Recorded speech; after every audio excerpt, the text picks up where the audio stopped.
दर्शकों, आज की इस वीडियो में हम आपको बताएंगे कि आखिर किस कर्म के कारण प्राणी गर्भ में प्रवेश करता है और उसे क्यों गर्भ में कई कष्ट भोगने पड़ते हैं। साथ ही हम आपको बताएंगे कि किसी की पत्नी क्यों युवावस्था में ही मर जाती है और पिता के रहते पुत्र क्यों मृत्यु को प्राप्त करता है, जिसका वर्णन गर्भ गीता में किया गया है। नमस्कार दर्शकों, आपका हार्दिक अभिनंदन और स्वागत है हमारे चैनल पर। आपसे अनुरोध है कि चैनल को सब्सक्राइब करें और कमेंट में जय श्री कृष्णा लिखकर परमात्मा को अपना आभार व्यक्त करें। गर्भ गीता के पहले अध्याय में इस बात का उल्लेख किया गया है कि अर्जुन ने भगवान श्री कृष्ण से एक दिन सवाल किया कि हे मधुसूदन, आप मुझे यह बताने की कृपा करें कि प्राणी अपनी मां के गर्भ में आता है तो वह अपने किस गुण दोष के कारण आता है। प्राणी जन्म से पहले गर्भ में कष्ट पाता है और जन्म के समय भी असहनीय पीड़ा पाता है। इसके बाद भी वह रोग पीड़ा के कारण दुख पाता है।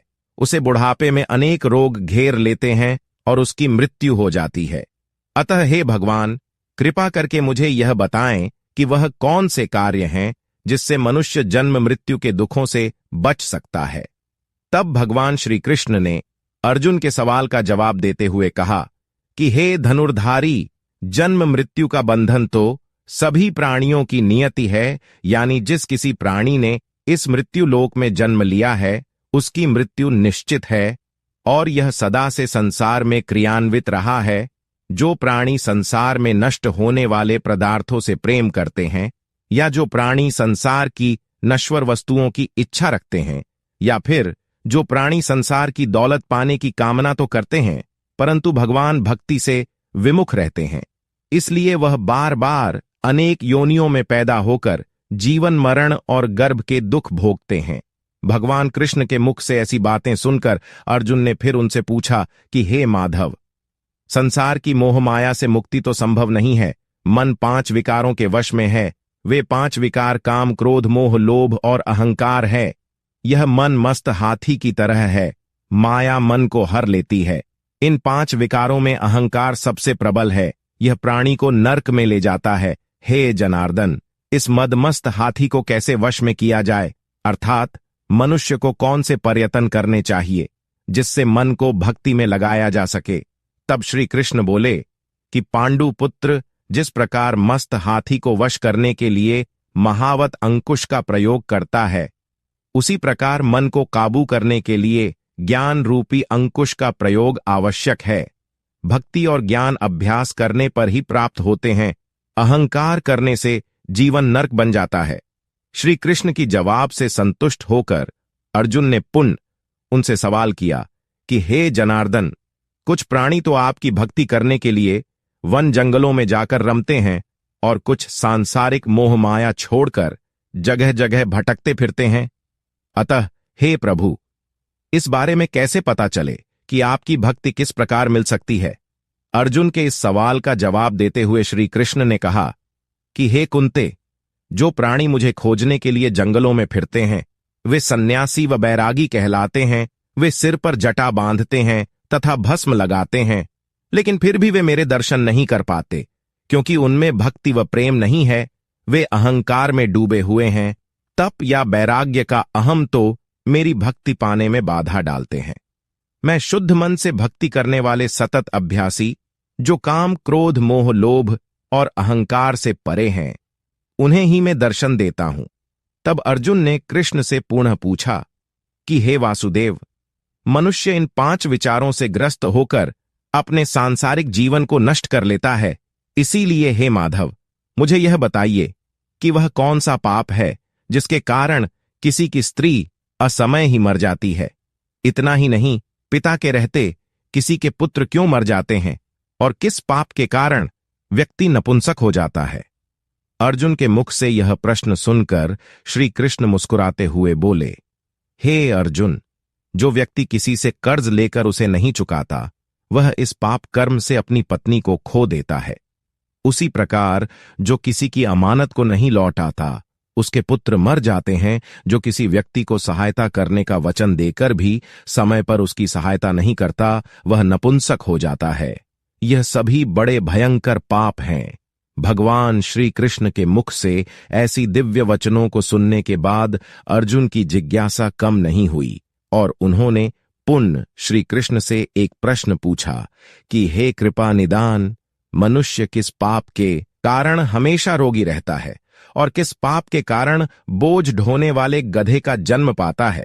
स्त्री तथा गधे का जन्म प्राणी को किस पाप कर्म के कारण मिलता है और मनुष्य किस दुष्कर्म की फलस्वरूप जघन्य पशु बनता है? तब श्री कृष्ण ने अर्जुन से कहा कि हे पार्थ, जो मनुष्य आने कन्या को बेच देता है वह हमेशा रोगी रहता है। जो अभक्ष्य भोजन करता है और विषय विकार के लिए मदिरा पान करता है गधे का जन्म पाता है। जो झूठी गवाही देने वाला होता है वह स्त्री का जन्म पाता है। जो भोजन बनाकर पहले स्वयं खा लेते हैं बाद में भगवान को दान करते हैं वह बिल्ली या सूकर की योनि को प्राप्त करते हैं। उधर जैसे जैसे श्री कृष्ण अर्जुन के प्रश्नों का जवाब देते जा रहे थे वैसे वैसे अर्जुन के मन में जिज्ञासाएं बढ़ती जा रही थीं और इसी जिज्ञासा के कारण अर्जुन ने श्री कृष्ण से पूछा कि हे कृपा निदान, इस संसार में जिन प्राणियों को आपने धन दौलत प्रदान की है और उत्तम वाहन दिए हैं उन्होंने कौन से पुण्य किए हैं?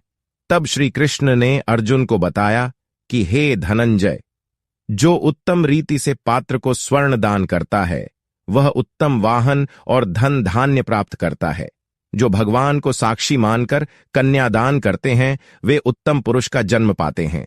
यह सुनकर अर्जुन ने भगवान श्री कृष्ण से पूछा कि हे दयानिधे, इस संसार में आपने किसी को तो इतना सुंदर बनाया है और किसी को इतना कुरूप, किसी को धनवान बनाया, किसी को निर्धन, तो ऐसा क्यों? तो श्री कृष्ण ने अर्जुन को इस प्रश्न का उत्तर देते हुए कहा, हे अर्जुन, जिन प्राणियों में अन्न दान किया है उनका स्वरूप सुंदर है और जिन्होंने विद्यादान किया है वे विद्वान हैं। फिर भी पुरुष का रूप स्वरूप नहीं बल्कि गुण महत्वपूर्ण है। जो संतों की सेवा करते हैं वे धनवान व पुत्रवान होते हैं। उधर श्री कृष्ण के मुख से अपने सवालों का जवाब सुनकर अर्जुन कुछ देर के लिए शांत हो गए। तब भगवान श्री कृष्ण बोले, हे पार्थ, क्या तुम्हारी जिज्ञासाएं शांत हो गईं या और भी कुछ पूछना है? तब अर्जुन ने कहा कि हे प्रभु, अभी भी मेरे मन में कई सवाल है जिसका उत्तर मैं आपके मुख से जानना चाहता हूं। तब श्री कृष्ण ने कहा, चलो बताओ, तुम और क्या जानना चाहते हो? तब अर्जुन ने कहा कि हे मधुसूदन, कृपया कर मुझे पहले यह बताएं कि मनुष्य धन और सांसारिक सुखों के प्रति इतना मोह क्यों रखता है? तब श्री कृष्ण ने अर्जुन से कहा कि हे कुंते, यदि प्राणी मेरी कृपा से वंचित हो जाए तो वह धन दौलत आदि से मोह करने लगता है। यह सब नाशवान है। विवेकी प्राणी इन सब से दूर रहता है। जो व्यक्ति सांसारिक मोह त्याग कर पवित्र स्थलों के दर्शन करके मेरी निष्काम भक्ति करता है नाश नहीं होता। भगवान के मुख से ऐसी बातें सुनकर उनके चेहरे पर मुस्कान आ गई और उन्होंने फिर श्री कृष्ण से पूछा कि सखा, मनुष्य में शारीरिक रोगों जैसे रक्त विकार, खंड, वायु अंधता तथा पंगुता आदि का क्या कारण है? यह रोग क्यों होते हैं, बताने की कृपा करें।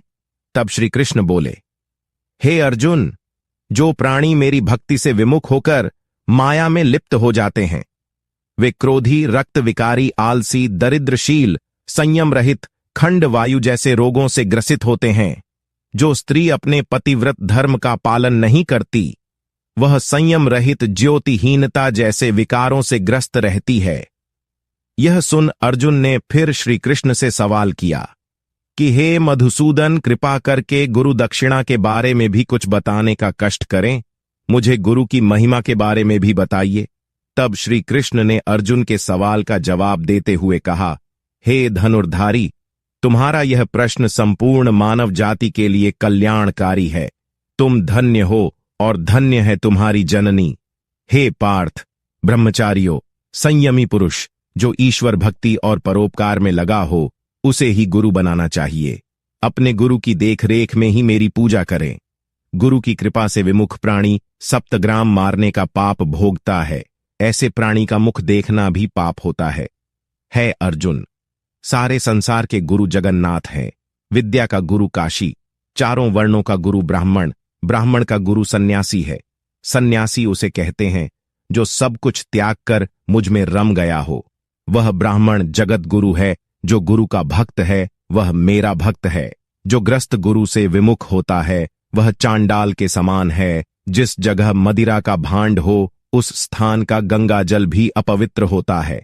इसी तरह गुरु से विमुख व्यक्ति का भजन भी अपवित्र होता है, उसके सभी कर्म निष्फल हैं। ऐसा व्यक्ति सूकर, गर्दर्भ, काक इन योनियों को जन्म पाता है। वह अजगर, सर्प, सामान्य आलस्य में डूबा तिरस्कार पाता है।